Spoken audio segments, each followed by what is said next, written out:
Killarney Landing was about 3 miles off of where Edgewood is located now. It didn't have anything to offer, no stores, no entertainment, just a few shacks around the area.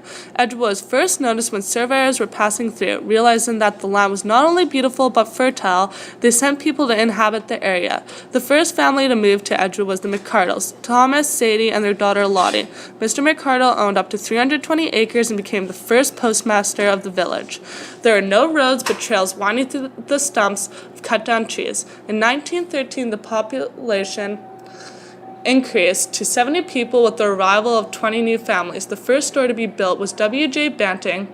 It offered a full line of groceries, dry goods, hardware, and shoes and boots. A butcher shop and a bakery soon started up in the town, but the Banting store only lasted a few years until burning down in 1918, leaving Little Edgewood devastated, until the Arrow Hotel was built. With 20 rooms, a large dining hall, and a reception room, the Arrow Hotel was also decked out with all new modern conveniences.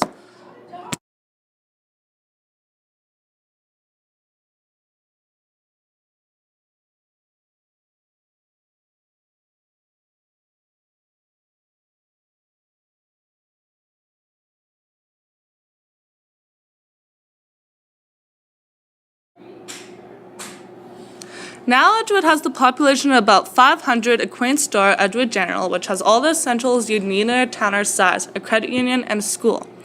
You can find yourself walking down Dump Beach where you picture the old boomtown of Edgewood just washing away with a few traces of pipes and foundations of torn-apart homes.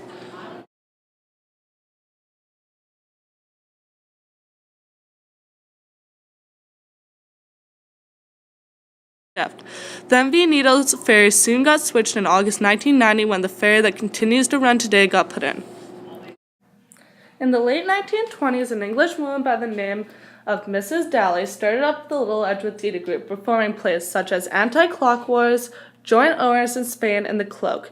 But the acting wasn't really what this quirky group were known for. They were always willing to perform but were dilatory in learning their lines. So often the theater group got caught drying up on stage and bursting into fits of laughter.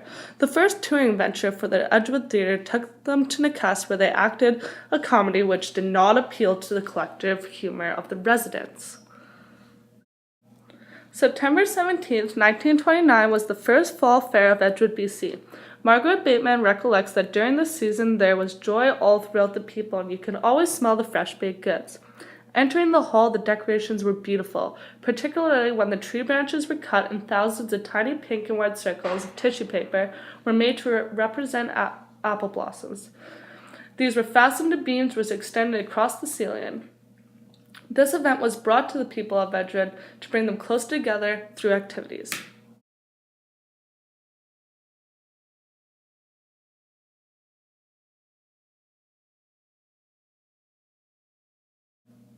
For many years, the only way to cross the Oakland River was a step bridge built across the falls. Years later, they built a wider bridge below the falls. The first school to be built was in December 1909 with 8 girls and 6 boys. The name was Fire Valley, welcoming the first teacher, Mr. Heaton, who was from Needles, who taught on a temporary certificate.